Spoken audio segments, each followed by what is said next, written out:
우리 직장을 다니고 또 그 다니는 분들이나 또 주변에 안 믿는 분들 있지 않습니까?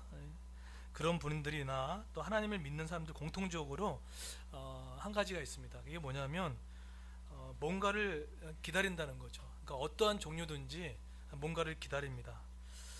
그런데 각자 그 기다리는 것들이 서로 다르더라고요. 어떤 사람들은 그 기다림이 어떤 재정일 수도 있고, 어떤 그 기다림이 배우자일 수도 있고, 또 어떤 기다림이 가정의 화평일 수도 있고. 그러니까 아마 사람의 그 숫자만큼 그 기다림의 영역이 다 다릅니다. 그런데 이 기다림의 영역들이 지연되거나 또 무산되면은 정말 사실 그것만큼 힘든 것이 없죠.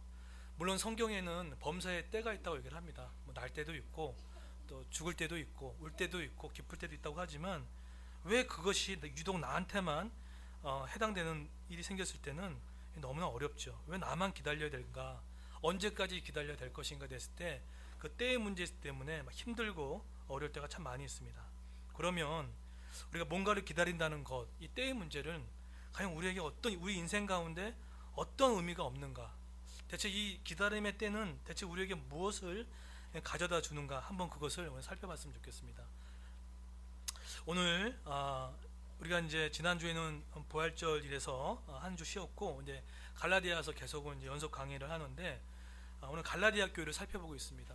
한번 그림 한번 띄워주시겠습니까? 갈라디아, 계속 이 그림을 볼 건데, 자, 갈라디아 교회는 지금 이 상태로 지금 회복된 교회입니다.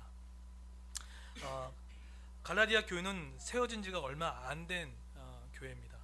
갈라디아 교회는 북갈라리아가 있고 남갈라리아가 있는데, 남갈라리아에 해당되는 곳입니다. 그런데 이 갈라디아 교회는 대부분이 믿었던 모태신앙들이 머물렀던 교회가 아니라 이제 갓 믿었던 초신자들이 모였던 교회였습니다. 그러니까 신앙이 아직 약하고 뭐가 구원이고 뭐가 믿음이고 어떻게 살아가는지를 잘 모르는 그런 성도로서 이 갈라디아 교회가 구성되어져 있습니다. 그런데 잘 보십시오. 저 그림을 보시게 되면 갈라디아 교회인들은 사실 그 이 원 안에 있었던 사람들이 아니라 어디 있었습니까? 원 밖에 있었던 사람들이었습니다. 그렇죠. 그러니까 이 하나님의 통치를 받는 원 안에 있었던 사람들이 아니라 이 원 밖에 있었던 사람들이었습니다. 그런데 원 밖에 있었던 갈라디아에 있는 이 사람들이 어떻게 저 원 안으로 들어왔습니까? 원 밖에 있었던 갈라디아에 있는 사람들은 저 원 안으로 들어올 수 있었던 것은 그들이 어떤 행위를 하고 어떤 공로를 하고 하나님을 기쁘시게 만들어서 저 안으로 들어온 게 아니었던 거죠. 사실은 원 밖에 있었던 갈라디아 있는 사람들은 예수 그리스도께서 하셨던 십자가의 사건과 부활의 사건을 통해서 그걸 믿음으로 어떻게 합니까? 그걸 믿음으로 말미암아 어떻게 합니까? 저 안으로 들어왔던 거예요. 저 안에 들어와서 누구의 다스림 받기 시작합니까? 하나님의 다스림 받기 시작하는 거죠. 그러니까 원 밖에 있었던 그들이 예수 그리스도의 공로와 예수 그리스도가 하셨던 그 일들을 내가 믿음으로 받아들였기 때문에 저 안에 들어와서 하나님과의 관계가 회복되어지고, 또 그 관계를 통해서 이웃간의 관계가 좋아지고 세상과에 나갈 수 있는 건강한 풍성한 관계로 이들이 회복됐던 거죠. 이게 바로 갈라디아 교회의 현실이었습니다. 그런데 저 그림을 보십시오.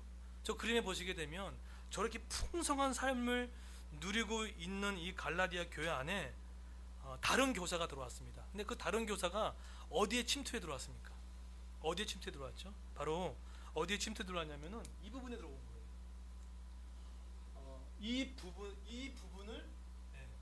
부분에 소위 말하는 1장에 나오는 다른 교사들이 이 중심 핵심에 들어왔던 거예요. 그래서 나와 그리스도의 관계를 헷갈리게 만들기 시작합니다. 이렇게 얘기했던 거죠. 그것을 1장에 보게 되면 이렇게 얘기합니다. 야, 너가 예수님 믿었지? 좋다 이거야. 그런데 그것은 완전한 구원이 아니야. 여기서 너가 완전한 구원을 받으려면 우리 유대교가 믿고 있는 할례를 행해야 너가 완전히 구원을 얻을 수 있어. 그리고 예수님 널 사랑하고 하나님이 너를 사랑할 거야 라고, 그런 거짓 교사들의 이야기가 이 중간에 이 원안에 들어왔던 거예요. 그랬더니 이 갈라디아 교회에 있었던 이 풍성한 삶을 누리고 있었던 이 갈라디아 교회 안에 이 이야기를 듣고 걷잡을 수 없이 교회가 혼란에 빠지기 시작합니다. 그러면 그렇지, 어떻게 믿음 갖고 구원을 받아? 내가 뭔가를 해야지. 이것 때문에 갈라디아 교회 많은 성도들이 흩어지기 시작했고, 분열이 일어나기 시작했고, 공동체가 깨지는 그런 일들이 막 일어나기 시작했습니다. 이게 현실이었습니다. 근데 사실 이 사건은 사도행전 15장에 원래 해결된 사건이거든요. 사도행전 19장에 보면은 예루살렘 최초의 회의를 통해서 어떻게 얘기합니까? 사도행전 15장 11절에 보면은 주의 은혜로 구원받는 줄을 믿노라. 이게 해결된 상태거든요. 더 이상의 회의를 할 필요도 없는 사건인데 다시 한번 이것이 거론됐다는 거예요. 그래서 그 이야기를 갈라디아서 2장에서 다시 한번 그 사도행전 15장 이야기를 끄집어내면서 이거 끝난 이야기다. 이거 끝난 이야기니까 더 이상 할 필요 없다 라고 얘기를 했던 거예요. 그러고 나서 여러분, 근데 제가 이렇게 말씀드리면 그럼 이게 나랑 월요일부터 토요일까지 살아가는데, 내가 직장생활하고 가정 육아하고 가서 하는데 이게 나한테 뭐 이렇게 상관이야, 이런 마음이 있을 수 있습니다. 그렇죠. 그런데 이게 왜 상관이 있냐면 이런 거예요. 만약에 저 다른 교사들이 저 문제가 만약에 통과돼 버리면 어떤 일이 생기냐면 갈라디아서 3장 5절 같은 일이 생깁니다. 3장 5절이 뭐죠? 3장 3절에 보시면 성령으로 시작하였다가 뭘로 끝난다고 합니까? 육체로 마치겠냐는 거예요. 이게 무슨 뜻이죠? 너가 예수 믿고 성령 받고 나서 좋다, 거기까지 됐다. 근데 삶은 너 힘으로 해라라는 거예요. 너 힘으로 하라는 거예요. 누구한테 의지할 거 없이 너 힘으로 하라는 거예요. 그러면 누가 없어집니까? 예수가 필요 없어져요. 예수가 필요 없어지게 되고 하나님의 통치를 받을 필요가 없습니다. 자, 그러면 이것까지도 괜찮아요. 좋다 이거예요. 그런데 그러면 3장 5절이 무너져 버립니다. 3장 5절 한번 볼까요? 제가 한번 읽어드릴게요. 3장 5절에 보시게 되면 이렇게 나옵니다. 이거 새 번역에 이렇게 나옵니다. 왜 이것이 무너지게 되면 우리의 삶이 갉아먹었는지 보여드릴게요. 3장 5절에 보시게 되면 새 번역 성경에 보면 하나님께서 여러분에게 성령을 주시고 여러분 가운데서 기적을 행하시는 것은 여러분이 율법을 행하기 때문입니까? 그렇지 않으면 복음을 믿고 들어서 그렇게 하신 것입니까? 그러니까 이게 무슨 말이냐면 성령을 받으면 기적 같은 일들이 생겨납니까? 안 일어납니까? 일어나요. 일어난다는 거예요. 여러분, 우리 신앙생활 가면서 도저히 안 될 것 같은 일들이 있었잖아요. 그죠? 도저히 이거는 문이 안 열리는 때가 있었잖아요. 근데 그게 해결이 된 적 있습니까? 없습니까? 있었잖아요. 그죠? 하나님께 엎드려 기도하고 맡겼을 때 그 일들이 해결됐단 말이에요. 그게 뭡니까? 기적 같은 일들이는 거예요. 우리의 이성으로는 그 문제가 해결이 안 돼요. 아무리 계산기를 두들겨도 그 문제는 해결이 안 되는데 하나님이 개입하심을 말미암아 그 문제가 풀렸단 말이에요. 그러면 이것이 바로 여러분 가운데 기적을 행하시는 것이 여전히 일어납니다. 여러분, 우리도 지금 기적이 일어날까요? 안 일어날까요? 일어나요. 우리의 계산으로 안 되는 그 가운데 성령님을 초청하면 그 성령님 하나님께 그 문제를 푸십니까? 안 푸십니까? 푼다는 거예요. 그게 능력입니다. 기적이에요. 그러면 보세요. 바울이 왜 이렇게 그냥 길길이 날뛰었냐면, 만약에 아까 말했던 믿음으로 구원받는 게 아니라 행위로 구원받는 것을 해버리면 이 삶 자체가 다 무너져 버리는 거예요. 그러니까는 바울이 어떤 마음이냐면, 왜 이렇게 풍성한 삶을 살아가는 이것을 왜 너희 힘으로 하려고 하니? 라는 그런 마음의 안타까운 마음 때문에 이 편지를 쓰게 되었다는 겁니다. 그래서 바울이 말하고 싶은 건 이겁니다. 성령으로 시작했습니까? 그러면 그 모든 문제들을 성령 하나님께 맡김으로 그분이 이루시는 것들을 경험해 보십시오. 그게 풍성한 삶이에요. 그림 보십시오. 교회나 세상이나, 여러분 월요일부터 토요일까지 세상에 살아가잖아요. 월요일부터 토요일까지 살아가잖아요. 근데 그게 무슨 입으로 살아갑니까? 그게 우리 힘으로 안 된다니까요. 열심히 할 수 있지만 열심히까지는 됩니다. 근데 문제가 봉착되고 어려워지면 그 문제는 못 풀려요. 그렇죠? 그렇기 때문에 하나님과의 관계의 다스림 받으면 그 힘을 살아갈 수 있는 힘, 그게 뭡니까? 성령 충만이에요. 아까 뭐라 그랬죠? 자기 부인이 뭡니까? 하나님, 이건 내 힘으로 안 됩니다는 게 자기 부인이에요. 그래서 성령 충만함을 통해서 이웃을 사랑할 수 있고, 또 뭡니까? 세상에 나가서 일터로서 드려지는 예배, 아까 히브리어로 아보다라고 얘기했죠. 아보다가 뭡니까? 일이란 뜻이에요. 그걸로 예배하는 겁니다. 그 일을 행할 수 있는 것, 우리의 기다림의 문제를 해결할 수 있는 것, 그것이 바로 성령의 일인 거죠. 자, 여기까지는 이제 문제가 될 게 없어요. 그러면 약간 이제 성경을 좀 많이 알거나 좀 더 논리적이신 분들은 여기서 이런 반문을 합니다. 어떤 반문을 할까요? 어떤 반문을 하냐면 그럼 율법이 필요 없겠네요. 이렇게 얘기하는 거예요. 그죠? 율법이 필요 없겠네요. 여러분, 성경에서 율법 하면은 뭘 지칭하는 겁니까? 성경에서 읽다가 율법을 나오면 율법이 뭘 지칭하냐면 작게 얘기하면 십계명을 말합니다. 조금 중간 크기로 얘기하면 모세오경을 말합니다. 이걸 좀 더 크게 얘기하면 구약 성경 전체를 가리킵니다. 이게 율법이에요. 그죠? 그러면 율법이 그러면 그 율법이 필요 없지 않냐? 믿음이 된다 그러면 구약 성경을 안 봐도 되지 않냐? 이런 생각을 할 수 있잖아요. 그렇죠? 뭐가 필요해요? 그래서 그것을 염두에 두었던 사도 바울이 율법주의가 아닌 율법에 대해서, 선한 것에 대해서 오늘 4장부터 시작됩니다. 율법이 왜 필요한지, 이 구약 성경 율법이 왜 중요한지에 대해서 이야기를 하고 있습니다. 그래서 오늘 4장 1절이 그런 배경에 의해서 보면 이해가 쉬울 것 같습니다. 4장 1절 보십시오. 4장 1절 한번 다 같이 한번 읽어보도록 할까요? 오늘 4장 1절 대체 한번 읽어보겠습니다. 시작.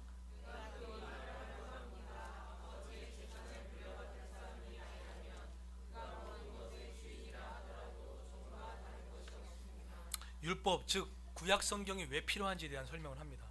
왜 필요한지, 어떤 기능 때문에 율법이 필요한지 얘기를 합니다. 자, 근데 보세요. 4장 1절에 보시게 되면 내가 또 말하노니, 여기서 유업의 이을자, 유업의 이을자가 뭘까요? 유업의 이을자가 뭘까요? 여기서 유업을 이을 자는 뜻이 뭐냐면 상속자로 지명된 자를 말합니다. 그런데 이 상속자로 지명된 자가 어떤 한계가 있어요. 뭐라고 하죠? 모든 것이 주인이나 뭐라고 표현합니까? 어렸을 동안에 라고 표현합니다. 자, 그러면 사도 바울이 말했던 이 어렸을 동안의 뜻이 뭡니까? 뭐가 어리다는 거죠? 여기서 어리다는 뜻은 뭐냐면 첫 번째로 미성년자를 말합니다.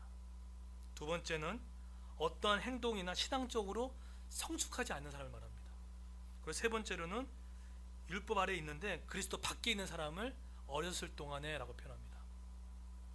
자, 그런데 자 보세요. 이 어렸을 동안에 라는 이 표현을 사도 바울이 다른 단어를 사용하면서 조금 더 구체적으로 설명합니다. 한번 볼까요? 3절 보십시오. 3절에 보시면 어디에 비유를 합니까? 예, 세상의 초등학문에 비유합니다. 아, 뭔가 연결이 되는 것 같아요. 또 보세요. 8절 보십시오. 뭐라고 하죠? 하나님을 알지 못하여 본질상 하나님의 아닌 자들에게 종노릇 했을 때, 이게 어렸을 때라고 표가 똑같은 표현이에요. 아, 뭔가 지금 하나님의 본질상 하나님이 아닌 자들에 쫓아갔다. 이게 어렸을 때예요. 그리고 9절에 보시게 되면 뭐라고 하죠? 예, 다시 약하고 천박한 초등학문이라고 얘기합니다. 이게 어렸을 때예요. 자, 그러면 지금 바울이 뭘 말하고 싶은 건가요? 바울이 뭘 말하고 싶냐면 이 세상의 초등학문 이런 것들은요, 세상의 원리를 말합니다. 원리예요. 자, 그러면 아까 그림 한번 띄워주십시오. 자, 그림 한번 띄워주시면 이 그림 밖에 있었던 갈라디아에 있는 사람들은 이 안에 들어오기 전에 뭘 믿고 살았던 사람들이었습니까? 뭘 믿고 살았죠? 말 그대로 여기에 세상의 초등학문을 따랐던 사람들이었던 거예요. 또 하나님이 뭐죠? 하나님이 본질상 하나님이 아닌 것들, 이걸 뭐라고 합니까? 우상이라고 합니다. 이 우상을 쫓아갔던 사람들이에요. 그것을 성경에서는 세상의 초등학문, 본질상 하나님이 아닌 것들의 이 원 밖에 있었던 사람들이 누구였습니까? 그게 바로 갈라디아 사람들이었단 말이에요. 이해되셨죠? 자, 그러면 이제 우리가 어떤 질문이 나오냐면, 그러면 그들이 원 밖에 있었을 때 뭘 붙잡고 있었을까요? 대체 세상의 원리라는 게 뭐고 그들이 붙잡고 있었던 게 뭘까요? 이런 거죠.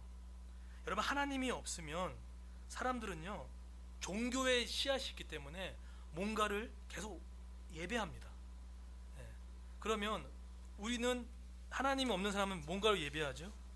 어느 사람들은요, 어떤 사람 이걸 그래요. 나는 나만 믿어요. 그런 사람이 있죠. 또 나는 나의 열심을 믿어. 그리고 또 어떤 사람은 나는 든든한 저 사람을 믿어. 나는 또 어떤 사람은 우리 부모님을 믿어. 아니면 지금 안정된 직장을 나는 의지해. 든든한 재정을 의지해. 하나님이 없으면 그것이 나의 섬길 대상들입니다. 근데 솔직히 말해서 제가 말했던 이 부분들이 필요합니까? 안 필요합니까? 이거 필요한 거예요. 이거 있어야 됩니다. 이게 없으면 어떻게 돼요? 열심도 해야 되고 노력도 해야 되고 우리 부모님도 계셔야 되고 직업도 있어야 되고 든든한 돈도 있어야 되고 있어야 됩니다. 근데 성경은 이거를 세상의 초등 학문이라고 얘기했던 거예요. 왜 그럴까요? 이런 것들이 결정적인 어려운 순간이 터지면 이것이 우리를 지켜주지 못한다는 거예요. 한번 경험해 보셨죠? 내가 믿었던 그 사람이 갑자기 상사나 어떤 사람이 있는데 결정적인 어려움이 생겼을 때 나를 보호하지 못하는 거예요.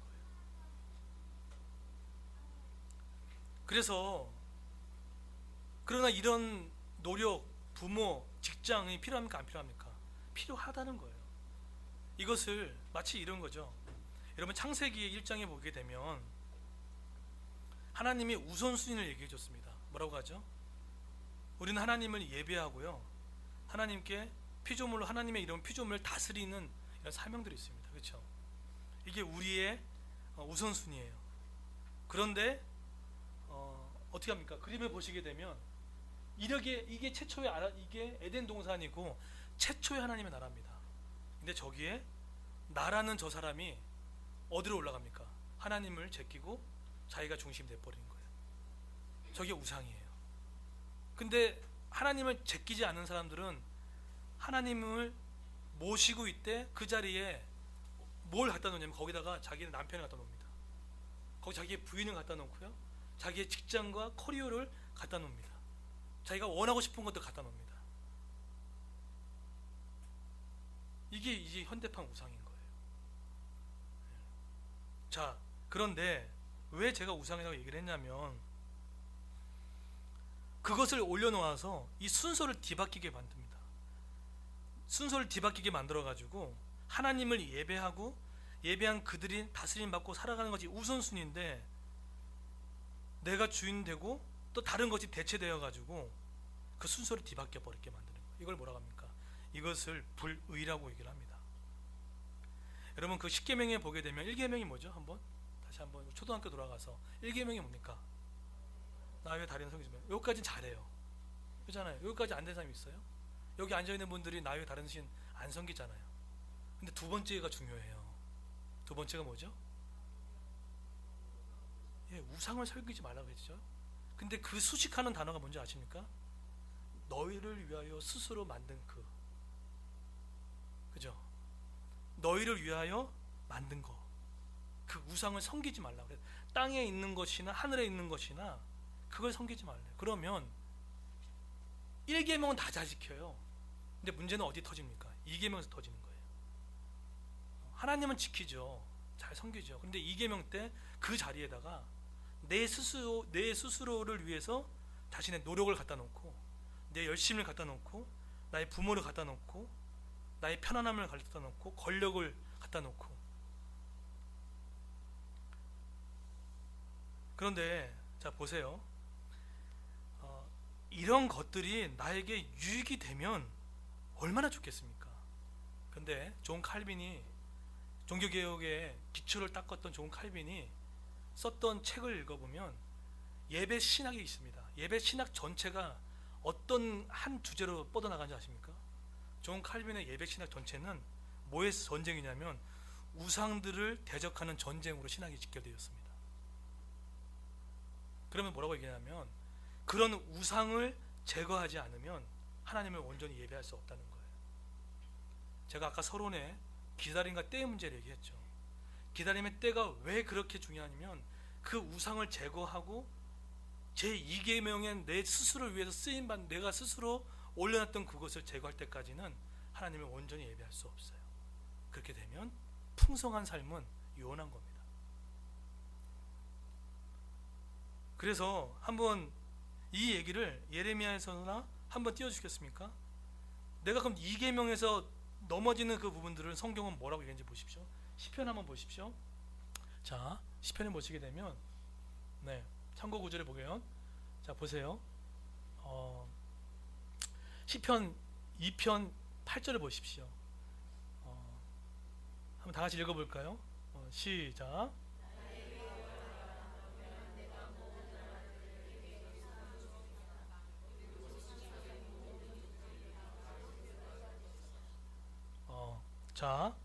자, 우리가 그저 이사야 한번 띄워주시겠습니까? 이사야 한번 띄워주십시오. 자, 이사야 보게 되면 우리의 우상을 정확하게 어떻게 표현하는지를 보십시오. 자, 한번 저기 우리 구절을 우리 남자 형제들이 한번 읽어봐 주시겠습니까? 구절 시작.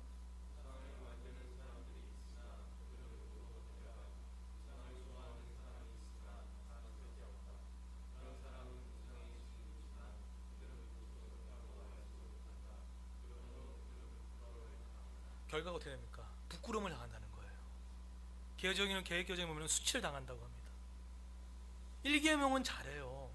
그런데 그 2계명 가운데 나를 위해 스스로 만든 신, 카운터핏이라고 하죠. 내가 만든 신을 올려놓으면 그 신은 나에게 풍성함과 은혜를 주지 않아요. 결국 끌고 가지면 어떻게 한다고요? 부끄러움을 준다는 거예요. 그래서 그렇게 얘기하는 거예요. 두 번째 17절 한번 이렇게 얘기하죠. 의지한다는 거죠. 한번 읽겠습니다. 자매들 한번 읽겠습니다. 시작.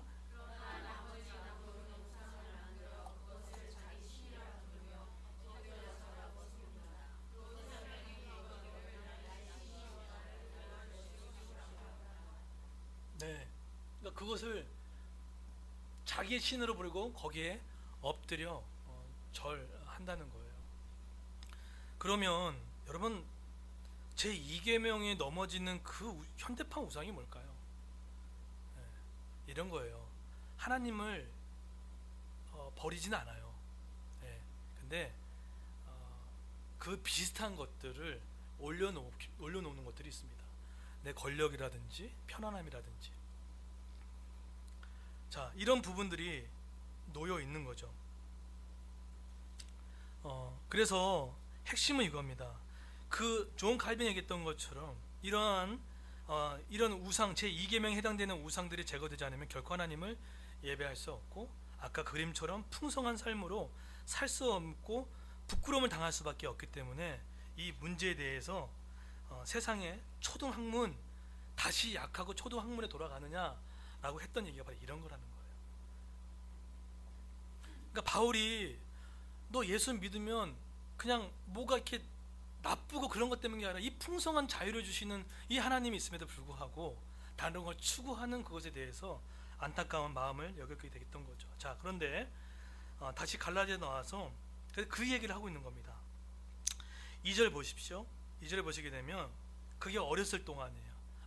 갈라디아 교회 사람들은 어렸을 때 밖에 있던 그 사람들은 그걸 쫓았던 사람들이었구나. 그러면 2절에 보시게 되면 한번 읽어볼까요? 2절을 읽겠습니다. 시작.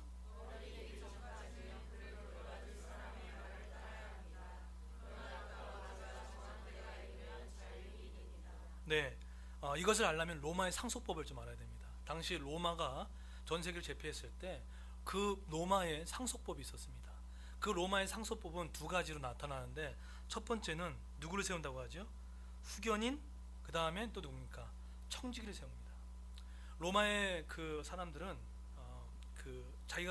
자기가 좀 괜찮다고 생각하는 후견인, 가정교사 같은 역할입니다. 그 사람을 뽑아다가 태어나서 14살까지 상속을 주기 전에 그 사람한테 자신을 붙여줘가지고 가정교사 역할을 합니다. 그리고 두 번째로 재산이 있지 않습니까? 재산은 아이한테 줘도 할 수 없잖아요, 그렇죠? 그럼 누구 세웁니까? 예, 청지기를 세워줍니다. 그 나이대가 언제 갑니까? 25살 때까지예요.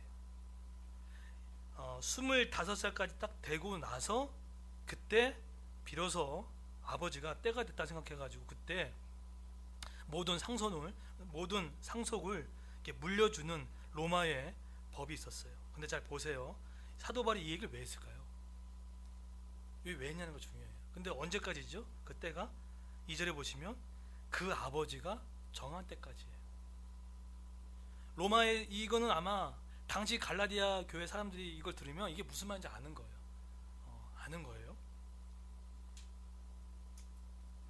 그러면 이 얘기는 뭡니까? 그 아버지가 정한 때까지 그 얘기를 하면서 하고 싶은 말이 뭡니까? 너희들이 세상의 초등학문에 살아갈 수밖에 없는 존재들이라는 거예요. 그죠? 살아가는데 그게 언제까지? 그 아버지가 정하신 때까지. 이 아버지 정하신 때가 뭘 얘기합니까? 예수 그리스도가 올 때까지예요. 너희가 그 율법을 따라 살아가고 너희가 의지했던 가정과 의지했던 모든 것들, 그러나 그 실망했던 그것들은 언제까지요? 예수님이 오실 그때까지는 그들이 초등학문으로 너를 이끌어 간다는 거예요. 그걸 성경에서 뭐라고 합니까? 몽학성생이라고 합니다. 그 역할을 하는 거예요. 그 아버지가 정한 때까지 라고 얘기하는 거예요. 그런데 문제는 이거예요. 실조는 뭐냐면 아버지가 정하신 때까지 살아가는데 우리 인간은 하나님을 몰아내고 자기가 막 주인 되어가지고 막 살아가죠. 그러다 보니까 어떤 일이 생깁니까? 하나님을 몰아내고 나니까 첫 번째로 나타난 것이 가정이 깨지기 시작합니다. 하나님을 몰아내는 아담과 이브의 가정이 하나님을 몰아내고 나니까 어떻게 합니까? 가정이 깨집니다. 아담과 하와가 가정이 그 하나님을 몰아내니까 그 다음에 무슨 일이 생깁니까? 근친 살해가 일어나죠. 가인이 아벨을 죽입니다. 그 다음에 자연의 훼손이 있었습니까? 없었습니까? 엉겅퀴를 내는 자연의 훼손들이 일어납니다. 하나님을 떠나면 가장 가까운 관계가 깨지기 시작합니다. 하나님과 관계가 깨지게 되면 직장 동료가 깨지기 시작합니다. 하나님과의 관계가 깨지게 되면 자식도 깨지게 됩니다. 이게 원리예요.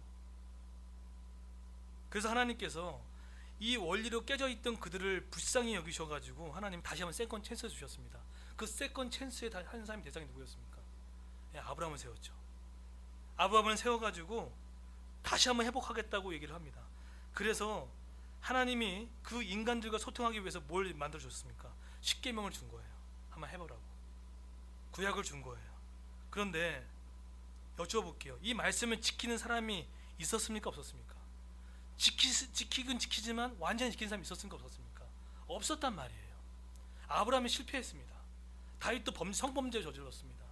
솔로몬도 나중에 타락했습니다. 지킬 수가 없는 거예요. 그러면 구약은 왜 준 겁니까? 구약을 왜 줬냐면 이거예요.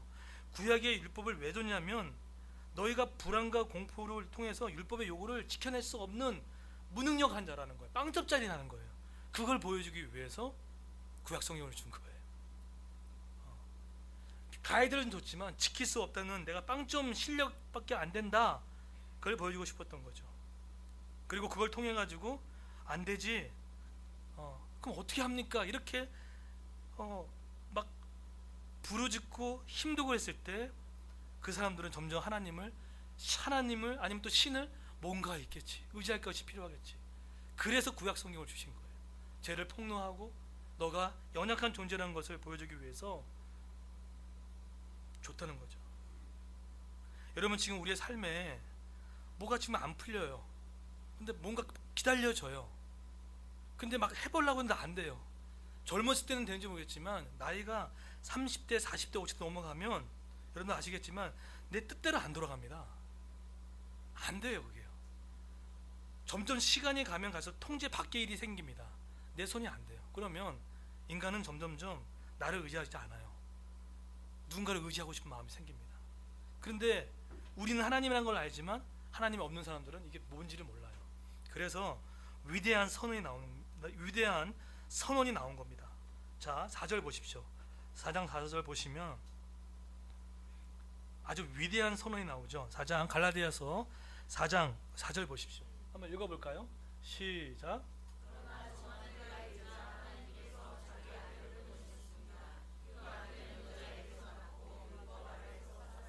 자, 이 단어를 신약 성경에서 예수님이 이 땅에 오셔가지고 최초의 설교가 뭔지 아십니까? 마가복음 1장 16절에 한번 띄워주시겠습니까? 가장 먼저 했던 메시지입니다. 예수님이 30년 동안 준비하셨다가 첫 번째 설교를 딱 했는데 없어요. 네. 마가복음 제가 읽어드릴게요. 30년 동안 몫으로 사시다가 일터에서 예배 잘 들으시다가 공생의 사역을 하시려고 딱 나오자마자 하셨던 첫 번째 설교의 주제가 뭡니까? 이거 한번 찾아볼까요? 이신 분들은 16절 마가복음 1장 5절. 자, 제가 읽겠습니다. 이르시되 때가 찼고 하나님 나라가 가까이 왔으니 회개하고 뭐하라 그러죠? 복을 믿으라. 자, 이 구절 잘 보십시오. 여기서 때가 찼다는 뜻이 뭘까요? 크로노스인가요? 아니면 카이로스입니까? 크로노스가 뭐죠? 시간입니다. 그 시간대가 아니에요. 이 시간대 카이로스예요. 이 시간대가 뭡니까? 하나님의 정하신 때가 왔다는 거예요. 근데 마가복음 16장 1장 15절을 보면은 그 시간대가 왔다는 거야. 아, 얘네들 정말 안 되겠다. 이렇게 놔둬도가는 정말 안 되겠다라고 해서 하늘에 계신 그분이 그 때를 결정하셨다는 거예요. 그 때가 찼다는 거죠. 그러고 나서 성경을 잘 보십시오. 그 주제가 뭡니까? 하나님의 나라예요. 내가 내려와서 널 다스려 주겠다는 거예요. 이 하나님 나라입니다. 근데 성경은 아주 재밌게 표현합니다. 가까이 왔으니, 왔다고 표현하지 않았어요. 뭐라고 하죠? 가까이 왔다고 표현해요. 왜 이런 단어를 사용했을까요? 마가가 왜 이 단어를 사용했을까요? 그냥 사용한 거 아닙니다. 여기서 가까이 왔다는 것은 엥기조라고 합니다. 헬라어로. 엥기조가 뭐냐면 도착의 의미가 아니에요. 지금 하나님의 나라가 지금 매우 가까이 다가왔다는 거예요. 쉬운 말로 하면 이미 하나님의 나라가 도래됐다는 거예요. 그러나 완전히 도래됐습니까? 안 도래됐습니까? 완전히 완성되지 않았음을 얘기하는 거예요. 이게 기가 막힌 표현이에요. 그래서 하나님의 나라는 이중적인 구조입니다. 이미 하나님의 나라가 왔어요. 예수님이 왕으로 이 땅에 오셨습니까? 안 오셨습니까? 온 거예요. 근데 문제는 한국 교회가 하나님 나라가 이 땅에 구현됐는데 내가 예수를 영접하게 되면 천국 가는 것만 생각해가지고 지금 현실 가운데 하나님의 나라의 다스림을 안 받는 거예요. 뭐라고 얘기합니까? 가까이 왔다는 거예요. 내가 널 다스려 왔다는 거예요. 큰 그림을 보십시오. 큰 그림 가운데 다스려 왔다는 거죠. 그러고 나서 마가 뭐라 합니까? 회개하고 라고 합니다. 여기서 회개는요, 눈물 흘리는 게 회개가 아닙니다. 이런 거 잘 보세요. 저를 보시겠습니까? 여기서 회개라는 단어는요, 내가 이렇게 세상의 초등학문을 갖고 나한테 마지막 수치를 주고 부끄러움을 주는 세상의 초등학문에 살고 있는 이런 방향으로 뭣도 모르고 끌려가고 있는데, 회개하라 이거 얘기는 완전히 방향을 바꿔서 이쪽으로 가라는 거 얘기예요. 이게 회개라는 뜻이에요. 다시요. 세상의 초등학문, 본질상 하나님이 아닌 것들을 향해서 쫓아가면 망할 수밖에 없는 하나님을 아셨던 거죠. 그죠? 제 10계명, 2계명 가운데 쫓아가면 수치를 당하고 그것이 나의 의지가 못 되는 것을 안데 잘 몰라서 쫓아가고 있었다는 거예요. 근데 마가가 얘기합니다. 회개하라고. 뭐라고 하는 거죠? 방향을 바꾸라는 거예요. 하나님 나라가 왔다고. 예수가 왔다고. 방향을 바꿔서 그 방향으로 살지 말고 이 방향으로 살아가라는 거예요. 그게 하나님의 회개라는 뜻이에요. 그러고 나서 마가가 뭐라 합니까? 복음을 뭐라고 하죠? 믿으라라고 해요. 여기서 복음을 믿으라는 뜻은 뭐냐면 단순히 하나님 믿겠습니다 이 정도 개념이 아니에요. 지난주에 말했던 피스티온이에요. 여기서 복음을 믿으라는 뜻은 뭐냐면 이겁니다. 인격적인 신뢰와 위탁을 통하여서 어디까지 포함되냐면 윤리적인 결단까지 나갑니다. 어디까지요? 윤리적인 결단까지 나가는 거예요. 예수 믿는데 불의를 행하고, 예수를 믿는데 부정을 저지르고, 예수를 믿는데 속이고, 예수를 믿는데 뭔가 속이고 거짓말하고 율법을 얘기한 게 아니라 결단은 거기까지 가는 거예요. 속이면 안 돼요. 가난해도 어려워도 우리는 복을 믿는 자는요, 하나님을 신뢰하고 위탁함으로 말미암아 윤리의 결단까지 내려가는 거예요. 여러분, 우리가 월요일부터 토요일까지 어디서 살아갑니까? 일터의 현장에 살아갑니다. 일터의 현장에서 살아가려면 직장 사역의 대표라고 하는 방성기 목사님이 얘기할 5가지가 중요합니다. 첫 번째는 구별된 가치관이 필요해요. 두 번째는 구별된 윤리관이 필요합니다. 세 번째는 그리스도의 성품이 필요합니다. 네 번째는 대인관계가 필요합니다. 다섯 번째가 뭘까요? 복음 전도입니다. 이게 핵심이에요. 그런데 성경적인 세계관이 없이 그 윤리관이 없는 거예요. 복음을 믿는다는 것은 윤리까지 포함되는 거예요. 근데 작은 유익 때문에 속이죠. 저도 얼마나 유혹을 많이 받는데요. 그냥 눈만 참고하면 아무도 몰라요. 근데 그것 때문에 손해보는 일이 되게 많아요. 부탁하는 교인들이 있어요. 근데 하게 되면 그쪽 교회 피해가 될까봐 안 하는 거예요. 마음 같은 굴뚝 같았습니다. 모시고 오고 싶은 사람도 많아요. 근데 그것이 다른 교회 그건 윤리가 아니거든요. 목회 윤리가 아니거든요. 제 1터는 욕이라면 그건 윤리가 아니거든요. 때가 찼고 하나님의 정하신 때가 왔다는 거예요. 지금 왔다는 건 뭡니까? 하나님의 다스림이 시작된 거거든요. 맡기라는 거예요. 맡기라는 거예요. 이게 바로 예수 믿는 거예요. 때가 찼고 하나님 나라가 가까웠으니 회개하고 복음을 믿어라. 지금 갈라디아서 4장 4절에 때가 찼다는 의미는 그 의미예요. 너희가 그 우상을 이쪽 방향으로 쫓아가다 보면은 수치를 당하고 무활당하고 막 억지로 끌려갈 수밖에 없는 그 세상의 그 원리를 이렇게 올래? 근데 그 원리를 올 수 있게끔 이 중간에 누가 그것을 막아주셨습니까? 예수가 막아주신 거예요. 턴하려면 우리가 못 턴한다니까요. 예수가 십자가 달리셨어야 돼요. 부활하셨어야 되고 성령을 보내줘야지 턴이 가능해요. 우리가 턴을 가능하다고요? 절대 못합니다. 여러분이 어떻게 이쪽으로 왔는데요? 예수가 여기서 피 흘려 주셨잖아요. 그렇기 때문에 턴이 된 거예요. 그런데 지금 갈라디아 교회 사람들한테 왜 이렇게 책망한 거죠? 왜 이렇게 예수가 다 하셨던 그 생활을 이렇게 하고 있는데 왜 다시 일로 가냐는 거? 왜 다시 이렇게 가냐는 거예요. 이쪽으로 답답했던 거죠. 그분의 다스림이 있는데 왜 네가 왜 그걸 의지하지 않고 이쪽으로 가냐는 거죠.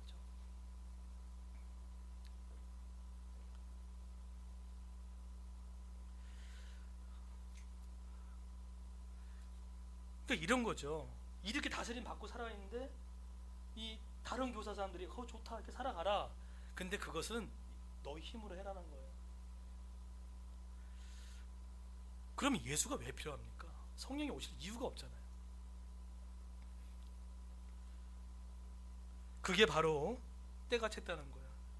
여러분, 때가 찼다는 이 말은 우리가 눈을 봤을 때는 때가 찼나 보다 이 정도 개념인데 하나님의 입장에서는 세상을 이처럼 사랑해가지고 정말 이 영혼들을 놔두면 망할 수밖에 없기 때문에 더 이상 안 되겠다라고 하나님이 생각했을 때 그분이 내려보내신 거예요. 그래서 갈라디아서 4장 4절 보십시오. 뭐라고 하죠? 갈라디아서 때가 참에 뭐죠? 하나님이 그 아들을 뭐라고 하죠? 보내셨다는 거예요. 보내시고 뭘 했다고 합니까? 여자에게 낳으시고 율법 아래 나게 하신 것은, 저 표현이 상당히 재밌는 표현이에요. 율법 아래 놓였다는 것은 예수님 또한 이 세상의 초동 학문 가운데 이걸 완전히 거부했습니까? 지켜 나갔습니까? 예수님도 지켰잖아요. 예수님도 8일만 할례 받으시고 절기 지키려고 유월절 행하시고 구약의 율법 지켰습니까? 안 지켰습니까? 지켰어요. 근데 우리는 못 지켜요. 왜죠? 성령이 아니고서는 이 법을 지켜낼 수가 없어요.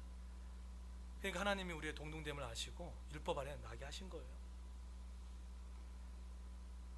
자, 그랬을 때 그래서 우리의 풍성한 삶이 되어지기 위해서 하나님이 우리에게 특권을 주셨습니다. 특권입니다. 마지막 이걸 읽고 마치겠습니다. 자, 5절 보십시오. 5절을 보시면 한번 읽어볼까요? 시작.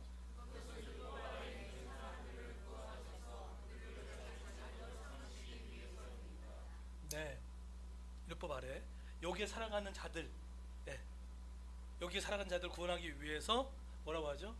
자녀 삼으시려고. 뭘 보냈다고 합니까? 6절 한번 읽어볼까요? 시작.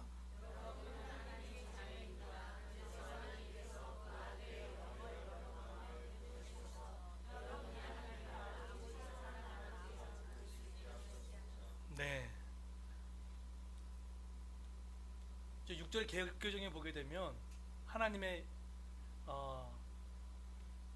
그 아들의 영을 보냈다, 성령을 말하는 겁니다. 성령을 보내주신 거예요. 그걸 통해서 아들의 명분을 갖게 되었다는 것입니다.